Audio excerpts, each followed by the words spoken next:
నేను గిరిజన రైతులము. నా పేరు మా ఊరు అక్కడిపేట బిడ్డి తెచ్చాను. ఈ 5-6 సంవత్సరాలు పట్టి ఇదే పంట పండుతుంది. ఈ పిచ్చికార చేద్దామంటే కొండెక్కిపోయి నీళ్ళు దగ్గర కాదు, ఇబ్బందిలో ఉన్నాము. ఏకం తేనె మంచు పడిపోయి పువ్వు పూత మాండిపోయి ఇబ్బంది పడుతుంది. అక్కడికే అగ్గి తెగులు ఒకటి వచ్చేస్తుంది. ఆ అగ్గి తెగులకి తట్టుకోలేక ఇబ్బంది పడుతుంది.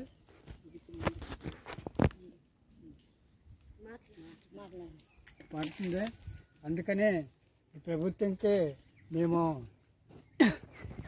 విజ్ఞాపి మాకు ఇది కొద్దిగా సహాయం చేసినట్టు ఉంటుంది. మాకు ఈ వ్యవహారాలతో ఏదంతో మందు ఆ టైంలోనే కొట్టాలని ప్రయత్నం చేస్తున్నాం. కూడా పొలాల్లో లేదు. ఈ నేపథ్యంలో ప్రభుత్వానికి మేము ఆంధ్రప్రదేశ్ రైతు సంఘం తరఫున విజ్ఞప్తి చేస్తున్నాం.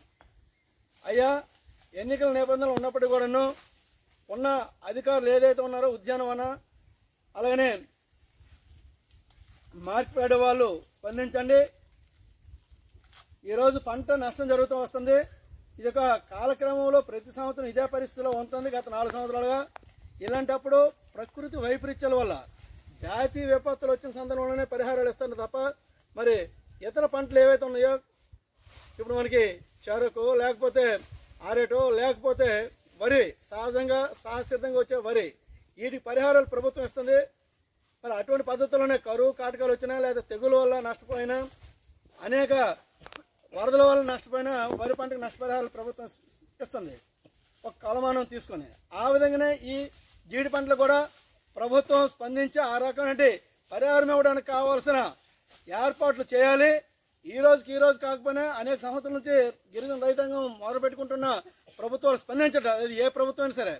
అందుకని చెప్పి ఇక్కడి నుంచి అయినా సరే ఖచ్చితంగా గిరిజన రైతులు ప్రధాన జీవనాధారమైనటువంటి జీడి పంట, దానికి సంబంధించిన పంట నష్టం జరిగింది కనుక పాలక పక్షం ప్రతిపక్షం తేడా లేకుండా రేపు ఎవరు వచ్చినా సరే దీని మీద స్పందించండి. అవసరం వస్తే అగ్ని తెగులు లేదా ఇది తేనె మంచు సంబంధించి మూకుమ్మడి సమస్య కనుక వేలాది ఎకరాల్లో పంట నష్టం జరుగుతుంది కనుక అది ఈ రోజు ఉన్నటువంటి యంత్రాల ఆధారంగా మరి ఆ తెగులకి కావాల్సిన నివారణ చర్యలు చేపట్టడానికి మందులు కూడా పిచికారీ చేయాల్సిన బాధ్యత ఉంది. అటువంటి చొరవ చూపించాలని చెప్పేసి ఆంధ్రప్రదేశ్ రైతు సంఘం తరఫున ప్రభుత్వానికి విజ్ఞప్తి చేస్తున్నాం. ప్రస్తుత అధికార యంత్రాంగానికి కదిలిస్తున్నాం. మరి మేము ఆందోళన పోరాటం చేయడానికి ఎన్నికల నిబంధనలు అడ్డంగా ఉన్నప్పుడు కూడా తప్పని పరిస్థితుల్లో రైతుల తాలూకు వేదన చెప్పుకోవాల్సిన పరిస్థితిలో గిరిజన రైతాంగానికి సంబంధించిన మొదలుపెట్టుకోవడానికి ఈ ప్రభుత్వానికి మేము విన్నవించుకుంటున్నాం. నా పేరు బుడితప్ప నాయుడు, ఆంధ్రప్రదేశ్ రైతు సంఘం పార్వతీపురం మన్యం జిల్లా కార్యదర్శిని.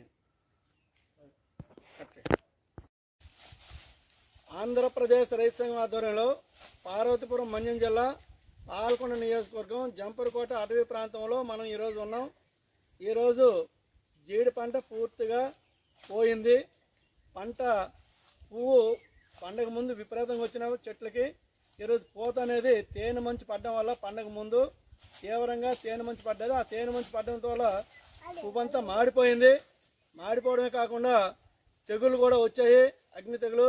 ఈ రెండిట్ల వల్ల పూత మొత్తం మాడిపోయి నష్టం జరిగింది. ఈరోజు పూత అనేది సరిగా రావట్లేదు. ఎక్కడ చూసుకున్నానే మొత్తం ఎంటైర్ గిరిజన ప్రాంతంలో అంటే జీడి పంట మొత్తం పోయింది. ఇది సుమారు జీడి పంట లోపల చెట్ల దగ్గర ఉన్నటువంటి ముళ్ళు పొదలు తొలగించడానికి ఒక ఎకరాకి 20 మంది 2 రోజుల పాటు పనిచేయాల్సి వస్తుంది. అంటే 13,000 రూపాయలు అంటే 26,000 రూపాయలు పెట్టుబడి దీని కింద గిరిజన రైతులు పెట్టుబడి పెట్టి ఉన్నారు. అంటే ముళ్ళు తుప్పలు డొంకలు అన్ని తొలగించి